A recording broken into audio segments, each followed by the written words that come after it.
qui découvrent le combat politique au XXIe siècle, ou qui découvrent le combat politique en 2024, et qui se disent « Ah, Camille, il a fait preuve de naïveté, il est venu en France, il savait pas les risques ». On mène ce combat depuis 25 ans. Si l'activisme politique était une discipline universitaire, je serais professeur, ou un titre au-dessus. D'accord? On a commencé ce combat en 1999, à une époque où ça n'intéressait quasiment personne.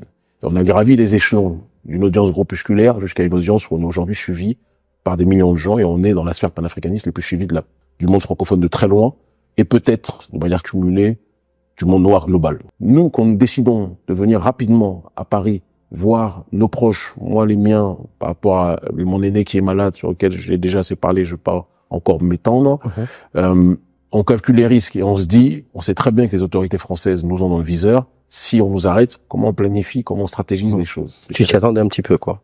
On était préparé à cela et on se disait, parce qu'on est dans une dynamique qui est celle justement d'un combat, d'une guerre d'idées, d'une bataille culturelle dont parlait Gramsci.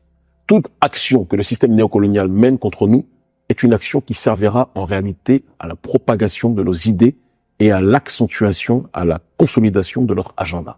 C'était quelque chose d'extrêmement clair. Et ils pensaient véritablement mettre fin à notre réalité. Parce que c'était en réalité l'initiative du nouveau ministre de l'Intérieur, d'accord, Bruno Retailleau, qui voulait gonfler les muscles en se disant on va mettre fin à l'existence politique du chef de file du panafricanisme contemporain, on va le mettre à l'ombre. Sauf qu'ils n'avaient pas prévu une chose, c'est que nos partisans, ils le savent, puisqu'ils le disent dans les notes et dans ce que nous on a lu par rapport aux questions qu'ils nous posaient, ils sont dans une dynamique de concéder que notre audience est monstrueuse, mais ils ne savaient pas que cette audience allait autant se mobiliser. Je pense qu'ils avaient prévu, en coordination avec les services de la France-Afrique de manière générale, en Côte d'Ivoire, qui est la centrale de la France-Afrique communicationnelle aujourd'hui, et au Bénin, où malheureusement mon pays est pris en otage par un gouvernement, un régime complètement pro-France-africain, qui est une honte pour notre peuple, mais il disparaîtra tôt ou tard, parce qu'aucun régime n'est éternel.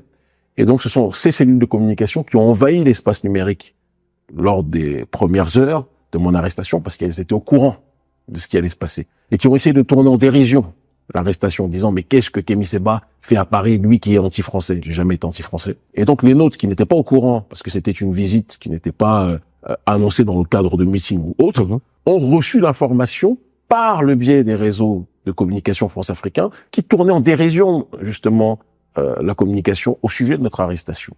Et ce n'est que quand notre ONG Urgence panafricaniste a communiqué, parce que notre organisation est comme une structure qui est enracinée dans la dynamique de la résistance et de la réaction d'urgence, comme son nom l'indique. Et donc, lorsqu'elle a réagi et elle a posé les éléments de langage